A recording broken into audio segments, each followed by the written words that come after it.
Please listen carefully.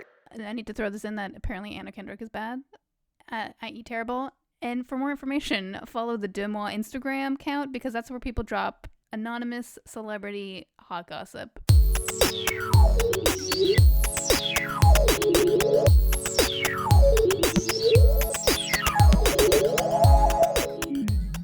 What's up, sisters? Welcome back to another episode of Everyone and Their Sister. My name is Christina. I'm Natasha. And I'm Stephanie. And today we're going to be doing something a little bit different.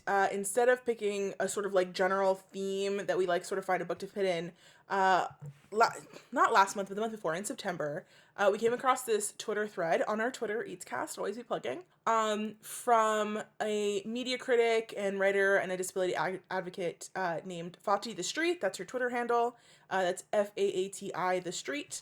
And she sort of put together this new trope, or a trope that exists, and sort of came up with a name for it called the silencing of the shrew. And the idea is it's centered mostly around women of color, femmes of color, particularly Asian women, quite a bit tend to fall into this trope, who, for seemingly no reason at all, can't or don't communicate with the main cast, which is mostly taken up by white characters.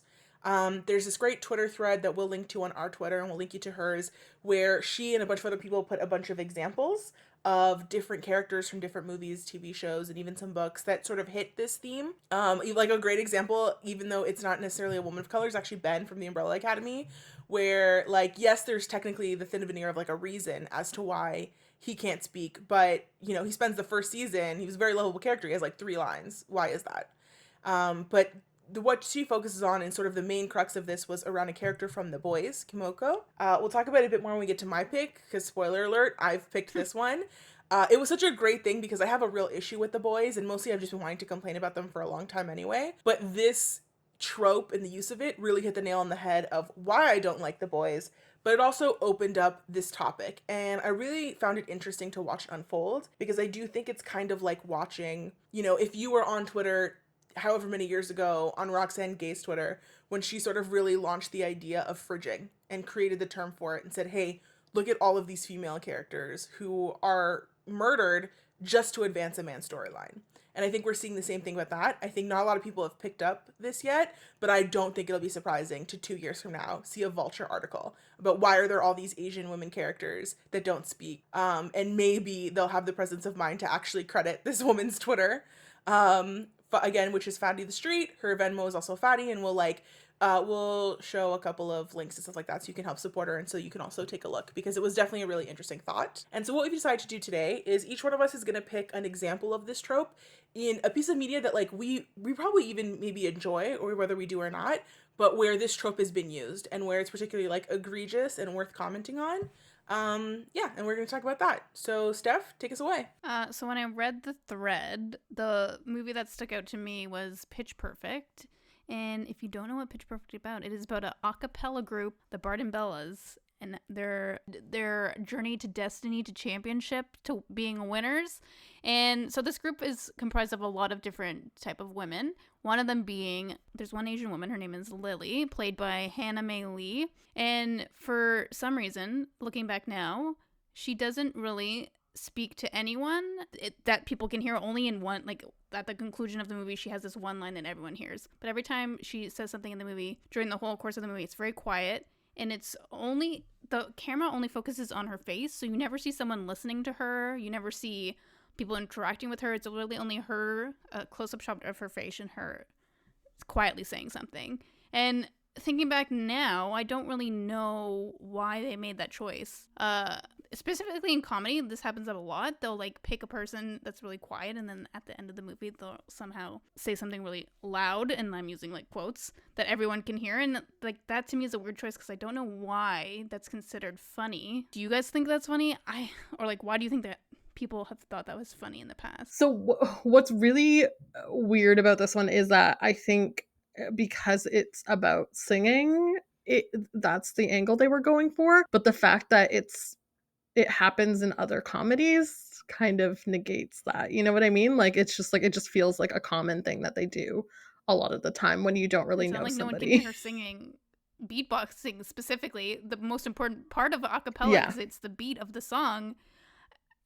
like truly a weird choice. Yeah, it's so, and again, so another comedy that used it, and this is one of the examples in the thread, was in House Bunny, which again, that's like a movie I've generally thought was surprisingly funny. I remember Yeah, liking same. it. There's another character, hilariously also named Lily, but she's a black woman, and for her the reasoning behind it is that she's very shy, so she barely speaks. When she does speak, she whispers to someone she trusts, and that white woman gives her thoughts instead. And it's one of those things where, like, in Pitch Perfect, I can remember kind of laughing. Like, I can remember being like, oh, it's like she has those weird moments where she, for some reason, she's always, they close up in her face, she's looking at the camera, and then there'll be a joke about how, like, she ate her twin in the womb. And she's just this very, like, odd character. But it's very, when you think back, you're like, actually, it is really weird, because why is she like that? Like, why was Mm-hmm. any of that assigned to that character? And you definitely get the idea of, particularly because a lot of times it is Asian women, there's this idea of, like, a meekness, a like Quietness. silent stoicness of them, that I think comes from a lot of, like, Western and white people in particular having very, like, misconceptions and stereotypes about Asian women. And in a comedy form, this is how it's kind of translating. And it's weird when you see this, particularly when you see how many examples there were of it, and you're like, so this is supposed to be funny. But again, you're right. Like, she's a beatboxer. That was the whole point of her. She never has a line that you can actually Or hear. that anyone If else it wasn't for hears. subtitles, like, yeah, they make jokes all the time about how they actually can't hear her at all. She just exists. So like on the opposite end, is it, I guess like this is more of like a question to all of us that we can maybe think about. Is it like more common for black women in comedies especially to be the loud one then? Like is that the common trope? And then so like when a black woman is made quiet, is that different than the usual? Like it's such a fine line because I do find like you were saying it's more about Asian women for sure. I do see that as a common thing. Like the nature of it is more like the person that wrote that character, the person that created that show really doesn't know many Asian women probably than the way they wrote that person. So like I mean, it's a good point what you said. It's why is it an extreme? It's either extremely loud or incredibly quiet. It's yeah. stereotypes. No one's taking the time and effort to like create someone that's fully formed, which I'm sure you'll talk about in The Boys, Christina. Oh, oh, I will. Yeah, I mean, I definitely think it's that. I think it's two opposite sides of the same coin in that sense. It's like the stereotype of a black woman, the extreme, especially in a comedy, the extreme version of the stereotype of a black woman is someone very loud and, like, quote unquote sassy. And you see that version, and then it's like, okay, well, now we have an Asian character because we're super diverse, so we're gonna have one black character, and then, yo guys, we're gonna throw in an Asian character. They didn't even ask for that, we just put that in there. But then in order to justify that, it's gonna be like, but they're going to be completely silent. And I think it's really interesting. Pitch Perfect is a good example because there's no explanation for it.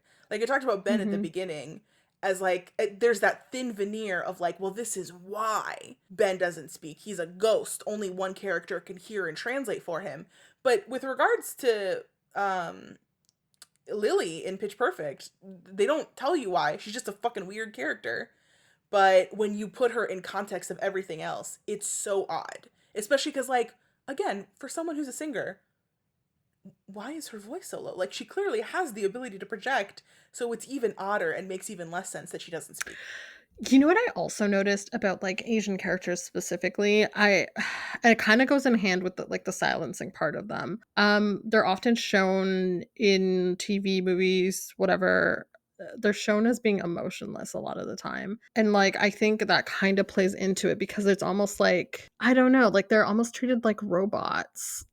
You know what I mean? Like there's no other way to like I don't think any of us picked this. Ex Machina is like an example of like where she literally is like an AI, I guess, robot type thing. She kind of falls into that same like trope of being like the quintessential Asian in media where like she's shown as emotionless and she doesn't really speak. And so like almost like you take that one trope and you apply it to everywhere and it's the same thing. It's like they go together like that and but it doesn't really make sense. You know what I mean? Like when you actually know And people. like specifically, weird characters.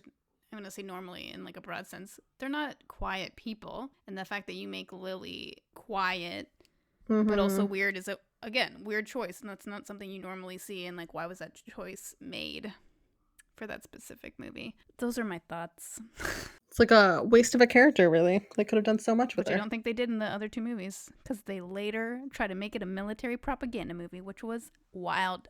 Look that up on the interwebs. It's Yeah. incredibly insane. Yeah, the other two movies, it's much of the same. Her character has really no growth. The only character that kind of gets any outside of, actually, you know what? Again, the Pitch Perfect, I really like the first one, but thinking back on it now, the characters with the most amount of growth are Anna Kendrick, that Amy, or Patricia. Anna Camp. And the two other white girls, the redhead and the blonde, that were like friends. Because Esther Dean, the best singer on it, has a very problematic first movie, and then again is just kind of in the second and third to be the one black character, even though she's excellent. It's such a shame, so underutilized. And then yeah, Lily's character says the exact same way. She's just sort of like a punchline. Nat, what's your example of this trope? So this one was a bit hard for me. I thought I was gonna go with something that was in the thread. I ended up not doing that. Good. My initial pick was actually going to be Buffy, as much as I said I wasn't gonna do it. I would have loved that. But I do think as I dug deeper into the Buffy stuff and I wrote the notes, there were bigger issues that go beyond silencing of the shrew, which I would rather talk about in a different episode about all those issues and specifically about all of Whedonverse. I think it's all connected. Although, But that's a whole other thing. one thing I think we could talk about there is where we've gotten to now. You can simply just pick the same thing multiple times, as I did last week without realizing it. Listen, I don't want to exhaust the topic. So I picked something different. And actually what I picked is something I think tries, not like purposely tries, but does counter the silencing of the shrew slightly. I picked Lane Kim from Gilmore Girls. Oh. Okay. Yeah, I wanted specifically to go for an Asian character because I do think that's the most common trope that you see when they are silenced. And Lane really does counter that. She's probably the first Asian character I've ever seen that has like an actual personality on a TV show, especially, which like from a certain time period is what I'm saying. So like 2000s. yeah. Because like I felt like, and we've talked about this before, how like the 90s seemed to do really well for like black shows, but then like the 2000s came along and like everything was gone. And I feel like there was not a lot for me to watch on TV that I could relate to other than Buffy, and even then there weren't really very many women of color on that show. So that's not the point. The point is, if you have not watched Gilmore Girls, which at this point it has been a long freaking time, please watch it. It's, I mean, But I'm of the opinion, I actually really enjoyed Gilmore Girls. If you haven't watched it by now, you don't need to watch it. I guess that's true. I think I do think it's like a certain type of show. So like if you're into, the show is basically a very American small town, it's, I guess it's considered a comedy drama type of show, about a mom and her daughter who she had when she was probably what, 17 or something like that. But this shows them many years later when they're back, they're living in Stars Hollow, where Lorelai, the mom, grew up, with her very, very smart, bookish daughter, Rory. The whole show is about them, their relationships, their drama, whatever. But there are a bunch of side characters which you kind of fall in love with. One of the big ones, which I'm sure everybody knows, is Suki, who is played by Melissa McCarthy. There's a lot of side characters on the show who you really develop like this, like, you know, whatever, the relationship with them watching the show, and you really fall in love with them. And Lane Kim is one of those people. She's the best friend of Rory. You meet her when they're still in high school. She is not your typical like Asian girl that you see on TV. She's not quiet. She's not very like, and like I hate to word it this way, she's not seen as like the good Asian or like the obedient Asian where she's like always listening to her mom, which is like, I think that's why I related to her more. She's very rebellious, and like it wasn't just about her like countering her culture. It was more about, this is just her personality. And I think that was done really well on the show. Like she really has a strong personality. She loves music. You definitely see that throughout the thing. She has her own band. You see her practicing in the garage. Her mom is like an antique stealer, and she's like, her whole life is like such a fascinating piece. But this show did it really well, despite I do not think there were any Asian writers. I tried looking, I couldn't find any. The creator is definitely white. But where this show fails is at some point during the 7 years the show was running, Lane starts to take more of a back seat. And where it could have, yeah, pretty much season I mean, like, she pops up every once in a while over and over again, but like it really like devolved her character, which really really sucks, because it's almost like she went from being this like really vibrant, very like full character to eventually being silenced, and not physically silenced in the sense of like her character was written as silent. It was more like, hey, we're just going to replace her with this other white best friend, Paris. And listen, I love Paris. However, we could have still had Lane and her story could have been better. And I'm still mad about it to this day. I feel like she was done wrong by this show. And even when the show came back with its, what, 4-episode, The Year what was in it Gilmore called? Girls. The Year in Gilmore A Girls, Year in a right? Life. And Year in Life, it went by season. Lane still brought back in nothing. It was nothing. I hated it.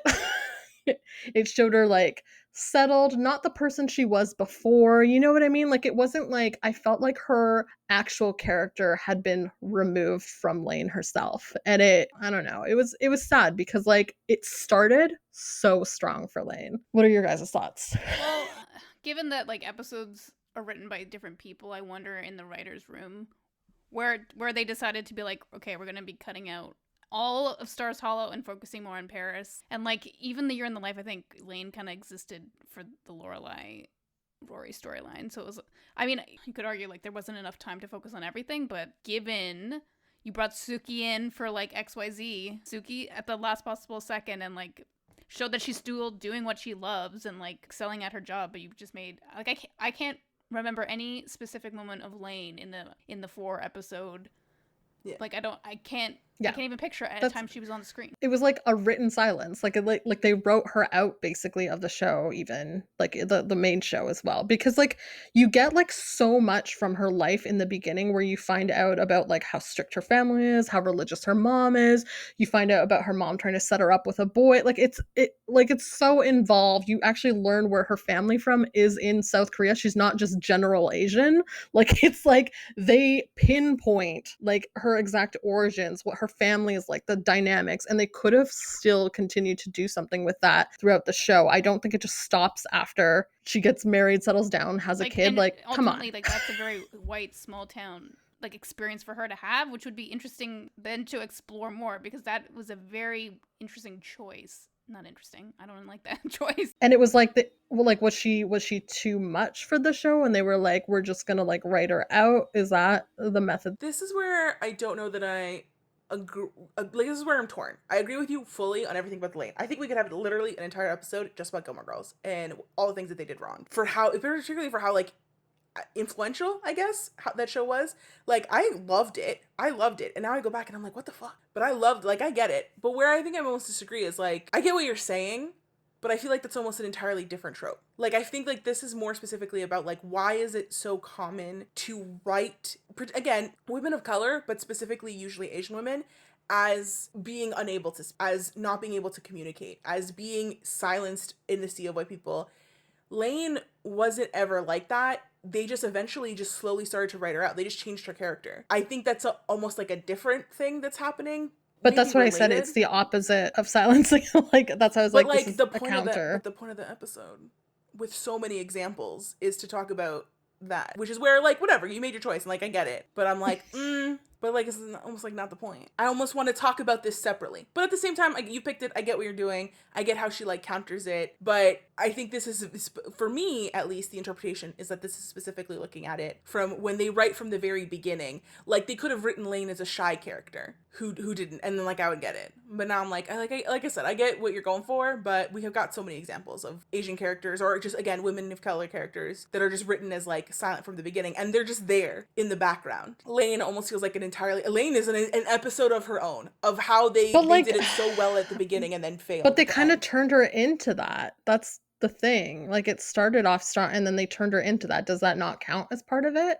I don't think it doesn't count. I just don't think that they turned her into that. I think they just phase her out. Where the idea with a lot of these characters is they're there. They just for some reason I mean, don't you could say speak. that in the reunion, she's there and doesn't really have a purpose other than to be like, oh, I'm still living in this town. I'm still here. She takes over her mom's antique shop or something, I can right? tell you because, yeah. I don't even remember. Yeah, and don't get me wrong. Like again, I just think it's a different thing that happened to Lane. It's like a unique thing you can talk about because how do you go from doing it well to failing? Like I think a lot of what's happening here is there's this stereotype of what women of color are. Or how you want them to be, or how you expect them to be. Like a lot of these characters are often written by men, so you can't take out the idea of like how they fetishize to a certain extent these characters, whether it's sexual or not, like the way they envision them. I think you can pull a lot of it out of it. I think you can pull a lot from the white women that write these characters. I think you can pull a lot out of it. But for Lane Kim in particular, I would almost want to talk about how did you start well and then fuck up so badly? Like what happened that you decided to focus on Paris and then write out Lane almost entirely? I think it also shows like a change in writing too. Like I think that's where it comes, like this is where I was like I feel like her complete character was completely erased and replaced with a totally different one. Like it's not her. And so like when you see that, I like the only conclusion I can come to is that somebody else is writing this. It's not like the same writers originally. You know what I mean? Like I feel like it was more, and like who are those writers and do they have, or like why did they choose to like remove a character? Like I don't think it's as simple as phasing it out for this one. And that's Yeah, what bothers me. that's super fair. Like at some point they made a choice. I'm just like Speaking of the thread, all the sad to go through. examples, would you say were in the last 10 years in that thread? And then ultimately Gilmore Girls was around for that long, so it's morphed into that time period where that's what they do. I think Kill Bill was before, and Kill Bill definitely had some. Yeah, Kill Bill. There some of them, a lot of them are newer, but I think maybe a lot of them are newer is because there's like crumbs now of Yeah. Asian representation coming in, and this is what it looks like. Mhm. And again, it's, a lot of times it's just women of color. So there are also like a fair number of examples of like Black women that deal with something similar. That's just me giving my opinion on your pick. That's the conversation. Being like, disagreement. I mean, silencing I think can happen later on in a story. It doesn't have to always. But I get like I don't think she has a silencing later on in the story. I don't think it's ever written that she's silenced. I think they just change her character. I think it's something different. Like another good example is Tina Cohen Chang in Glee, who is barely talks at all for the first few seasons that she's in there because she has a stutter that she fakes, and that's their like veneer of this is why Tina doesn't talk. Like it's more of those, or like there's Deathstrike in X-Men, who is this Asian villain almost. She's like the opposite of Wolverine, but she has kind of like similar powers to him. I don't think she has one line the whole movie that she's in. Maybe she has a couple, but like she literally exists there to be the like exotic villain who never ever speaks. And I think what happens with Lane Kim is egregious as fuck, but I just don't think it fit. For me, it just doesn't fit this trope. And then it's hard to say that it even fits it as a counter because then they just fuck her up. Like I could see how the season 1 Lane Kim is actually a counter to this of like, this is how you do an Asian character well. It's almost soiled by the fact that they absolutely obliterate her character after that season and then end up replacing her with Paris. I just don't think there's ever an example where she's fitting into what this is considered. But that's my opinion on it. Like, whatever. But like it's such a small pool of Asian actresses in like TV and movies. So like I feel like a lot of it does go hand in hand no matter what. Like there's just like there's a thread that kind of connects all of it, and like maybe it doesn't go with this then. I don't know. That's just what I'm saying about it. That's how where I'm coming from. Take your pick. So coming back to this, my big thing, and I'm fully using this as an excuse to complain about The Boys. Like, let me tell you about how I could complain about The Boys. Because I watched season 1 of The Boys, and I was like, do I like this? Maybe. I can't tell. And as time went on, as I ruminated on it, as I sat on The Boys and I thought about it, I realized, no, I don't. And it's unfortunate because there's things of The Boys that are a very, like, well-made TV show, but there are things about it that are fucking terrible. And it goes all the way back to the comic book. And this example that started this thread and that led to this character sort of being highlighted is really why I don't like The Boys and why I don't like this character, or why I don't like what they do with this character. The like brief story of The Boys is that superheroes are super common. They're basically corporate shills. Like, cities pay to have a superhero who represents them and who protects their city. And there's a company that, like, represents all the superheroes. So it's like superheroes, but with extra capitalism.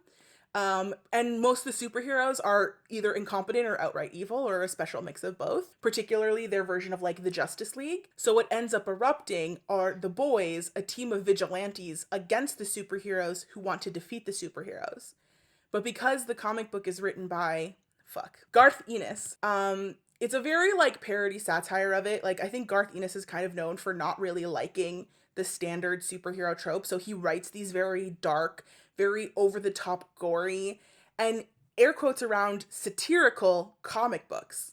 And The Boys very much fits into that. It's very much a satire of the idea of Superman and Captain America and Batman and all that shit. And in the core group of vigilantes, it's a bunch of dudes, and this one character whose actual name is Kimoko, who's this Asian woman. Her code name, her like name on the show is literally, and in the comic books, is literally the female.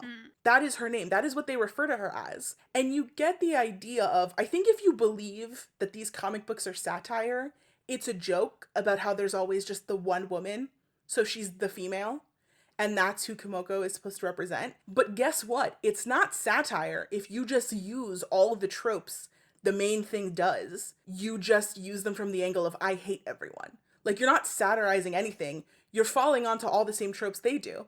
You're not coming at this from a point of like, oh, we need to deconstruct it, we need to make it better. You're just being the same as them. You're just being way more violent about it, and that's not that interesting. And Kimoko is such a great character for this because in the group of vigilantes, I think you can hate all of them. There is one character who is Kimoko's sort of like protector / love interest. Very weird. He's like a bombs expert. He's a little bit interesting for sure. He's one of the more enjoyable characters on the show. But at the end of the day, like, these people that are supposed to be vigilantes, they're so selfish and they're such dicks that you can't actually like them. I'm like, I'm sorry that you're entitled. Like, you have a point here, but you're regular people trying to take on these superheroes. You're just fucking boring. But then you get to Kimoko, and Kimoko has been, up until the point at the start of the show, she's been locked in a cage. She's been experimented on.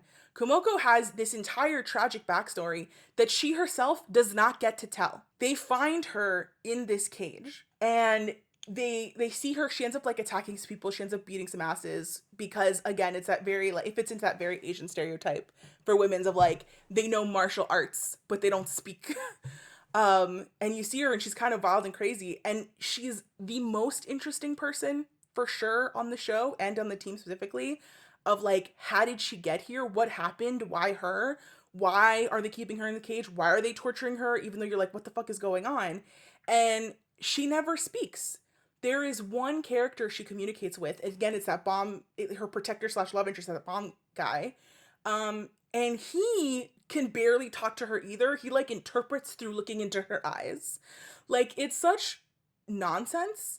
It's truly nonsense. And there you go. That's the satire. That's the play. That's the trope of regular fucking superheroes. It's the exact same thing they do to women, particularly Asian women, in regular superhero comic books, but we're doing it from the place of, we hate that, so it's somehow better. We're not going to challenge the trope. We're not going to do anything about it. We're not going to make Kimoko actually the loudest person in the room. She's just going to fit every single Asian stereotype we can get in there of her, and she's going to be silent the whole time. And this other guy, he's going to be her voice, and it's infuriating because it's like seeing potential and then seeing it just be shat all over. And I think that represents The Boys entirely. I could not watch the second season at all because I'm just fucking mad about it. I'm mad about it, and this represents exactly why. Do you think they're going to change it for the second season? Or no? The second season's already out, but I don't think that they did, because I feel like if Kimoko finally spoke, we would see some gifs of it. I thought, aren't there 3 seasons out? The third season is confirmed. Jensen Ackles is going to be it, and they're going to, again, in terms of this not being satire, he's playing a character that should not exist. This was, the whole series is written by a white man that, again, he's really resting on his laurels of the whole satire thing. His fan base is other white dudes that love how violent the story is and think that's somehow new and interesting. He's not telling stories in a different way. He's just like, oh, but what if superheroes were evil? And it's like, that's what villains are. like that exists. You can tell this, you know, you can do what Galaxy Quest does. Like you can satirize something from a place of love for it, and you can satirize it well, and you can play on the idea of tropes. Like I think Sigourney, like even though this is back to white women, I think Sigourney Weaver's character in Galaxy Quest is a really interesting way to comment on how women are treated in things like Star Trek and science fiction. Kumoko is not an interesting conversation on anything. She is exactly what you would expect to see in the Avengers.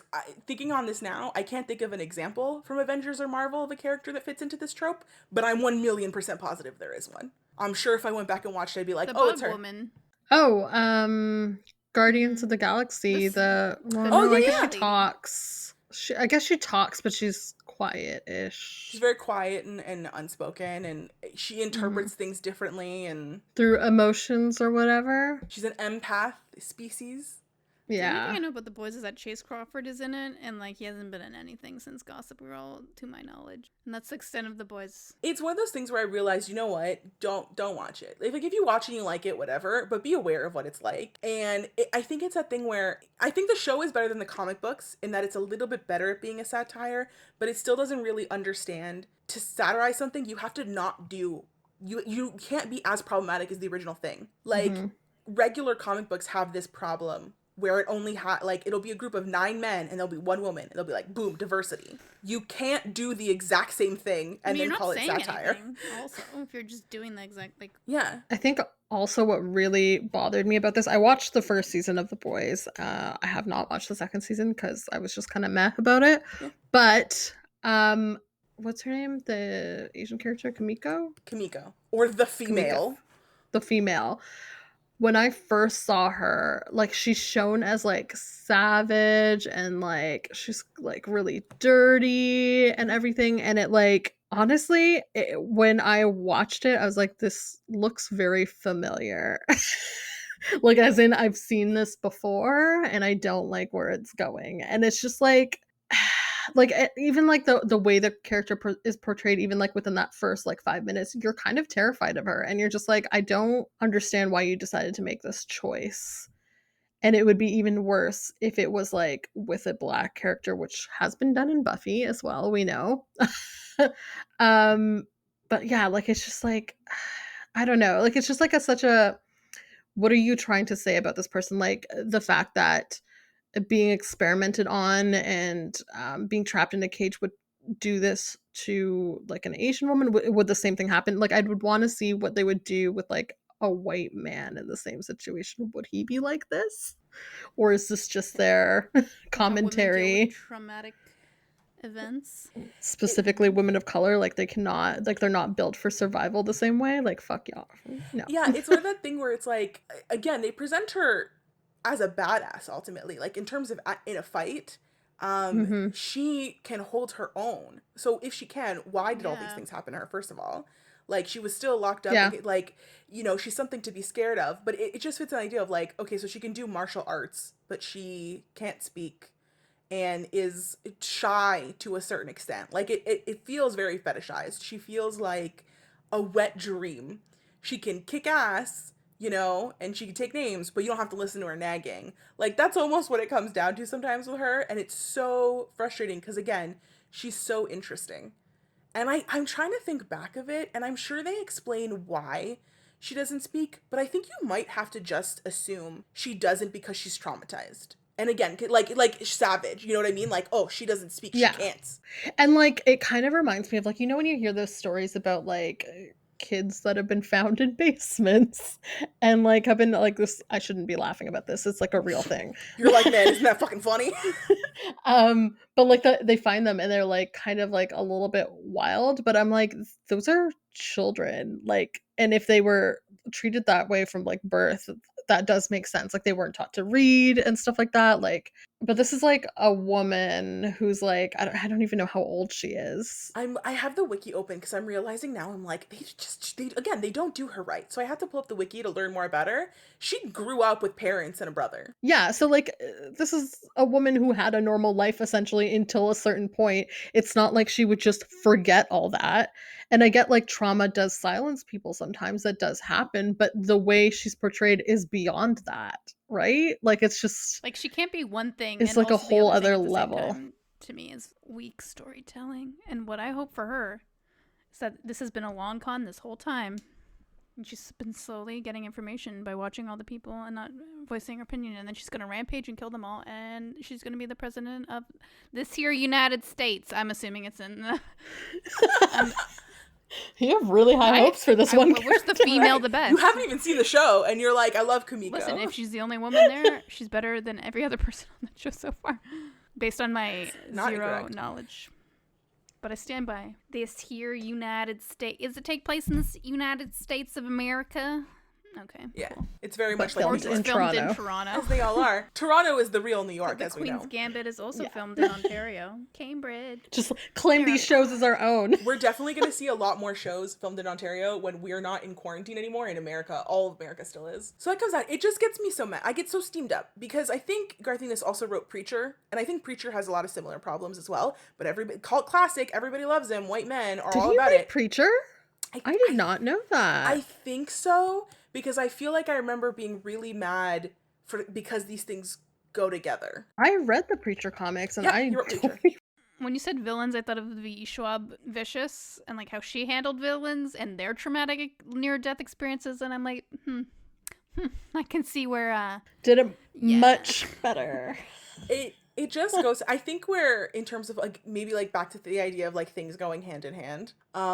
It's like, again, you start off with, you're just a white dude that loves violence. Stop trying to pretend that it's more than that, because honestly, the pretense that it's more than that is actually what's kind of causing the problem here. You were like, I don't like these goody-goody stories about superheroes, even though superheroes are rooted in the idea of like saviors for a reason. So I like get so mad. I get so mad at this because I'm like, you could satirize superheroes so well. They are ripe for it. They are ready to go. But every time they do, they hear satire and they go super dark. And it's like not from a place of, oh, I love comic books and I think there's a story to tell here. It's, I actually low-key hate that comic books have heroes. You know, I don't want people to be good. I want them to inherently be bad. And so you create something like The Boys, and you have an opportunity to talk about the fact that, like, superheroes are very commercial. What a timely comment to have. You can write something really good here. And I'm even more annoyed because I went to read the comics after I watched the show to try to, like, form my opinion, and it made me so much worse matter because the comics are a million times worse. I believe it. And then there were comments on the comics that were like, oh, this is such a better adaptation of The Umbrella Academy. And that really got me going because you know how I feel about The Umbrella Academy. Significantly improved. That's a much better attempt at even trying to be a satire, even though it's not. I also, like, what I really hate about this is when I first watched it, I really enjoyed the concept because I thought it was going to be like, this is what happens to the victims or the collateral damage and stuff like that. And I thought it was going to be that. And it kind of is, but it's more about the violence. Like, it's like, as soon as they bring Carl Urban in, you're like, well, this is going to go to shit. Yeah. It's a white male violence fantasy under the pretense of being satirical, and it's not quite frankly, it's not intelligent enough for it. But it's even worse because it literally, he's not, I'm going to call this on Garth Ennis, and I'm going to call it on everybody that makes a show. You're not self-aware enough about your own privilege and the stories you're reading to make this interesting, because Kimiko absolutely should be an interesting character. Take a Lane Kim personality and put it on someone like Kimiko, you know, of someone who is loud and knows what they want and can speak up for themselves and doesn't fall into these tropes of how women in comic books, and then later on specifically Asian women in comic books, are seen. And this character, we're done. She ends everything going on season 1. We don't need to go through all this nonsense. She's got covered. She just could be such a much more interesting story if you actually let her speak. And the idea that, by the way, his name is Frenchie. The idea that Frenchie is her voice, it's pointless. Like, he's also her love interest. Like, you can't trust that. She has nothing of her own. And I get so mad. Also, the way they introduce Frenchie, I feel like, if I recall, like, it feels like a very irresponsible choice to be one of her translators. You know what I mean? Like, it was just like, this man does not know how to respect women. None of them do. That's another thing. In its attempt to show how misogynistic all these men are, it's just misogynistic. Like, you're just being sexist. You're not making a commentary on the sexism. You are simply being sexist. I think the fact that her name is the female, that's the core of it. She has no name. We're calling her Kimiko because we know she's called Kimiko because I'm looking at it online. In the show, she is referred to as the female. In the comic book, she is the female. She doesn't even have a name. That's the level of silence she is. It's wild to me. But you're a satire. Fuck off.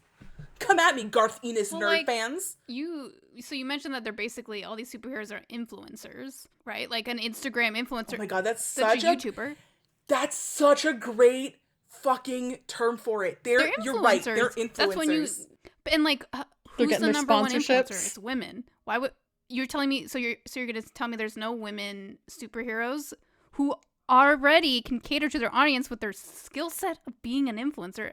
That's a missed opportunity all over the place. You're absolutely correct. But to provide some extra context, she's the only female character in the group of vigilantes. How interesting would it have been for her to be a famous influencer and then turn sides and be a vigilante? Hello. I would love to see that. I think you should write this instead. Based on my but it is worth mentioning on the superhero side, there are a small handful of female characters. But again, it's also that same idea. Like, it's trying to parody it. So there's really only one woman. So there's like a parody of Wonder Woman. And when the new younger white blonde white woman joins the league, the Wonder Woman parody, who's like getting a little bit older and who's an absolute drunk, is like, this is the sign that she's on her way out. So like there's elements there. Again, the show does this better than the comic book does, because the comic book truly, it's like the suggestion that he's ever met a woman in his real life. You know what I mean? It's the hint of a woman. It's like it's like the LaCroix of women. Like, that's the influence that's there. The show is a little bit better about it, but it's still not great. The show also, they harp a little bit more on the whole like Christianity side of it. So like, she's actually like a religious influencer. It's very like pandering to the South, and you're right, influencer is totally the right word for it. My superhero influencer story coming out 2022. I can't wait to read it. It's gonna be a romance. Obviously. I love it. I'd read it. Copyright Stephanie McGrath. Don't steal my ideas. So that's just a couple of examples. There's so many more examples that are listed on this thread. Another one, again, the one from Buffy. I think there's two great options there, but the main one is definitely the original Slayer, because this is back in like cave, like she literally, she's primitive, she's prehistoric, so she can't speak at all. I don't know that Kendra would count because she does interact with the main character, so I don't think she would fully count, but she is portrayed as a quieter character for sure. There's an example from Crazy Ex-Girlfriend. She's a Latina woman. She's works in the law office. I don't think she genuinely speaks for 2 full seasons. It's like a running joke that she doesn't speak. And then in the 3rd season, they're like, okay, maybe we'll give her a line. Lucy Liu's character in Kill Bill, going even not just North American content, the movie The Platform has actually has 2 characters, a young girl and the young girl's mother, who is this actress. She is, again, a badass that she kills everybody trying to find her daughter. She's Filipina. She doesn't speak a single word. 2 hours later. Typically, the representation of it seems to be mostly on women. It seems to be like the highest priority of examples that can be found are Asian women. But there's a lot of Black women. There's a lot of Indigenous women.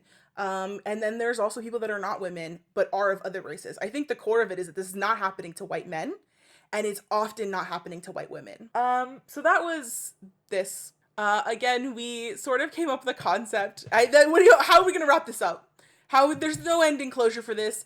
It sucks that this trope exists. It's gonna keep existing. Here's a great example. I'm gonna be really more aware of this when I'm watching my media out in the world right now. It was definitely really great to have a name for it. And again, the name for this is credited to, it's FAATI, The Street. I'm literally looking at it, spelling it wrong. On Twitter, highly recommend taking a look through it. Like, related to all this, I want to find the original one, like the original silenced Shrew. And I want to see if that's just what people expected and that's just what they keep writing. Like, I want to know, like, what was the example they wrote from? I'm sure if you go back far enough in movies, like, there's probably some, like, hidden tiger, crouching dragon kind of, that's the opposite. There's probably some example of that in some remake. And again, it's like that first, like, this is what we think of Asian people, and then it started, and now that was the fucking blueprint. That was the fucked up blueprint that they started with. And now, because, like, I feel like there's like this like running thing of like also kind of related, all Asians are the same. Like, that's like a common misconception. Like, people, like, everybody's default for Asian is Chinese or something like that. You know what I mean? Like, it's very common. And I'm like, this, I feel like this came from something, and it can't just be that they look similar, because they don't. It's also worth mentioning too, I realize now, we've been saying Asian a lot, mostly East Asian. Yeah. But that's just because, Yeah. but also partly because there's like even less representation of South Asian people in media in general. It's true. So, like, and it is very painful. Yeah, they literally looked at the whole continent and went, the closest to white. And But hilariously, tons of South Asian representation in Bollywood, obviously. Well, yeah. So, like, most, like, because that's like the top media, pretty much, like, any, like, that's the thing producing the most media. So ironically, there are more brown people in media. It's just It's not not Western media. it's just not Western media. Literally hundreds of Bollywood movies coming out every single day somehow. Somehow, I don't understand. Anyway, that was fun. All right, so thank you guys so much for listening. But also let us know your thoughts, because I think an interesting conversation is brought up today is, do you think Lane Kim fits into this or not? I could easily be wrong. I'm taking a very literal interpretation of this. Tell me if you think I'm wrong. Like, let's have this conversation. Okay, not to like I think she fits into a mold that a lot of Asian people do in media. That's it. And I think silencing of the shrew, I think, is part of that. Maybe I'm going a bit too broad. So it's like if you had like a cake mold, you know, like a really elaborate cake mold. Silencing of the shrew would be like one section of the cake mold. Yes. Right? And then Lane Kim fits into the broader One muffin in the muffin cake tin. mold. One muffin in the muffin. Boom. Love it. I don't know how to explain this, but the whiteness of the sentence, one muffin in the muffin tin, is just like, I feel it immediately, and it feels hilarious to end on that. And I think we should. It's just one muffin in the muffin tin. I like that because it goes with so many things, you know? Does it? Like, in a media sense, you know? One muffin in a muffin tin. I could have said one cupcake in the cupcake tin. One egg white No, cupcake. you're ruining it. You had it with one muffin in a muffin tin. I don't know if that's spreaded from your brain or if you already knew it, but one muffin in a muffin tin, boom. I made that up myself. And Credit to me. Again, copyright Stephanie McGrath, 2020. Lane Kim was like the whole bakery, and the silencing of the shrew is just one muffin in the muffin tin. Oh my god, that's the name of your comic, your superhero comic that you write. One muffin in a muffin tin. Can you imagine a superhero comic called One Muffin in the Muffin Tin? Yes. Meanwhile, I will tell you, it does sound like a romance novel. I absolutely One muffin. One muffin in a muffin tin, written by Stephanie McEilish, because you'd have to change your name. No way. I would do my full my No, real should be name. McG. You should just do McG. Oh, Steph McGrath. McG? SK McG. Anyways, I'm doing NaNoWriMo, haven't written a thing. Well, now, but now you have a plot. Now I have an idea. Thank you guys so much for listening. Like I said, Twitter, Instagram, EatsCast. Let us know your thoughts. Please stand up for Nat, or don't stand up for me. I love it when people agree with me. It's my favorite thing in the world. I know that works against me, because then you don't want to agree with me, because I'll just be smug about it, and I'm sorry. I can't change that about myself. I've tried. If you want to find us on Pinterest for some reason, we are Everyone and Their Sister Pod. I love the look Steph gives me every time I say it. You know what you find on Pinterest? Pictures of one muffin in a muffin. I would love for you to pin that. And also on Instagram, I just want one muffin. Can we make the icon for this episode for an inexplicable reason? A muffin tin with one Nat, get baking. And then take a picture. We're losing our minds. I'm gonna steal the reins and saying thank you for listening. All right, bye. Bye. Music credit goes to Jazahar, but please listen carefully, and Clarabelle for wallpaper. I have a high line of people. I just realized I took a screenshot about a Dylan O'Brien blind that I forgot to send to our main listeners, Shanice and Marina, about. So I'm going to do that maybe when they bug me on Slack about me this specific moment in time, so I know that they've listened to this.